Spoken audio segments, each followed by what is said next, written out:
तो वहीं प्रदेश की 3 विधानसभा सीटों पर उपचुनाव। आज प्रत्याशियों के नामांकन पत्रों की संवीक्षा होगी। तीनों सीटों पर 53 उम्मीदवारों ने 68 नामांकन भरे हैं।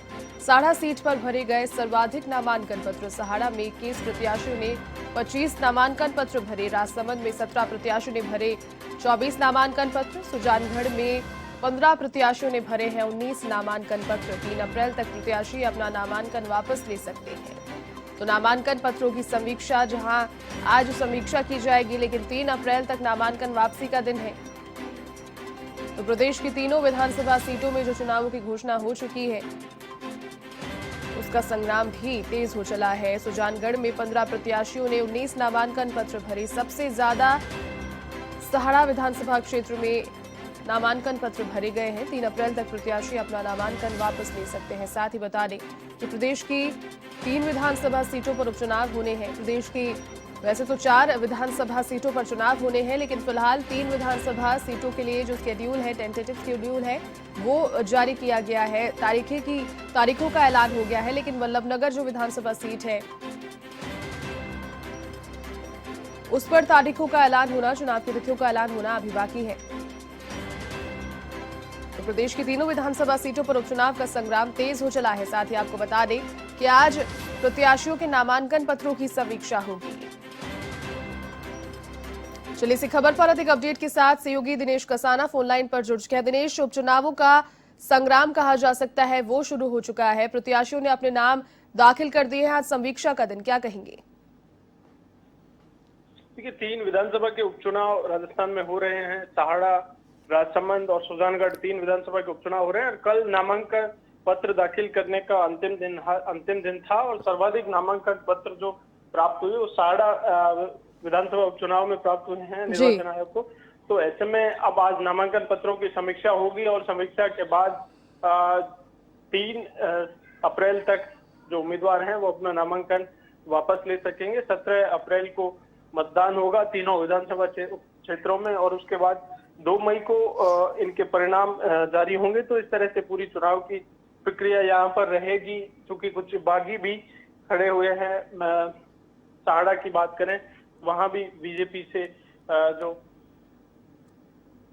बीजेपी के नेता हैं वो बागी होकर खड़े हुए हैं। तो उनकी बीजेपी की ओर से भी समझाइश की जाएगी। जहां भी बागियों ने नामांकन पत्र दाखिल किए हैं राजनीतिक दलों की ओर से उनकी समझाइश की जाएगी और उसके बाद 3 अप्रैल तक नामांकन पत्र वापस अपना नाम वापस ले सकेंगे और उसके बाद 17 अप्रैल को मतदान होगा। तो इस तरह से पूरी चुनाव की जो प्रक्रिया है वो पूरी रहेगी।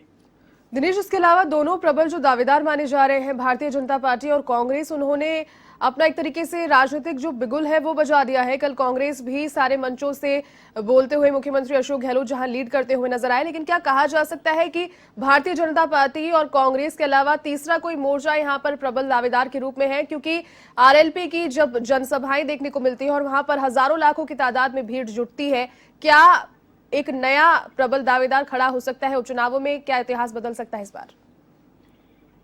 देखिए, दावेदार कांग्रेस बीजेपी दोनों के साथ ही जो आरएलपी है तीसरा मोर्चा, उनकी ओर से भी उम्मीदवार उतारे गए हैं। तो आरएलपी की ओर से तीनों विधानसभा क्षेत्रों में उम्मीदवार उतारे। तीनों उपचुनावों के लिए उम्मीदवारों ने अपने नामांकन दाखिल कर दिए हैं। तो लेकिन खास बात यह है कि टक्कर बीजेपी और कांग्रेस के मुख्य रूप से दोनों ही दलों में रहेगी। क्योंकि कल जब नामांकन पत्र दाखिल तीनों विधानसभा उपचुनाव क्षेत्रों में किए गए तो दिग्गजों का जमावड़ा भी इन क्षेत्रों में रहा। मुख्यमंत्री अशोक गहलोत हो, अध्यक्ष हो डोटासरा, माकन हो प्रभारी और पायलट, तमाम जो नेता हैं वो विधानसभा उपचुनाव क्षेत्रों में कल नामांकन रैली में शामिल हुए तीनों जगह।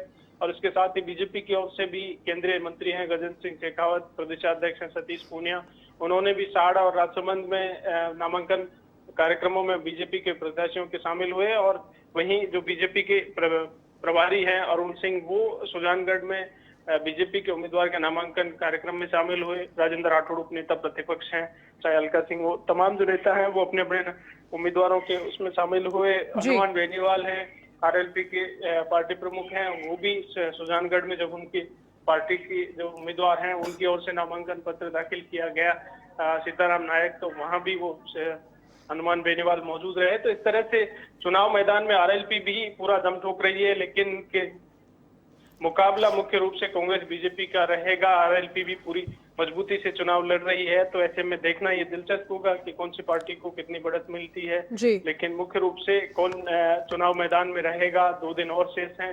जब 3 तारीख तक उम्मीदवार अपना नामांकन दाखिल कर सकेंगे। हालांकि देखिए, जो बागी खड़े हुए हैं वो पार्टी का समीकरण बिगाड़ सकते हैं। तो ऐसे में राजनीतिक दलों की ओर से भी उनके जो समझाइश के प्रयास लगातार किए जाएंगे और नामांकन उनका वापस लेने की भी कोशिशें लगातार जारी रहेंगी। जी, चलिए दिनेश, बहुत शुक्रिया तमाम जानकारी के लिए।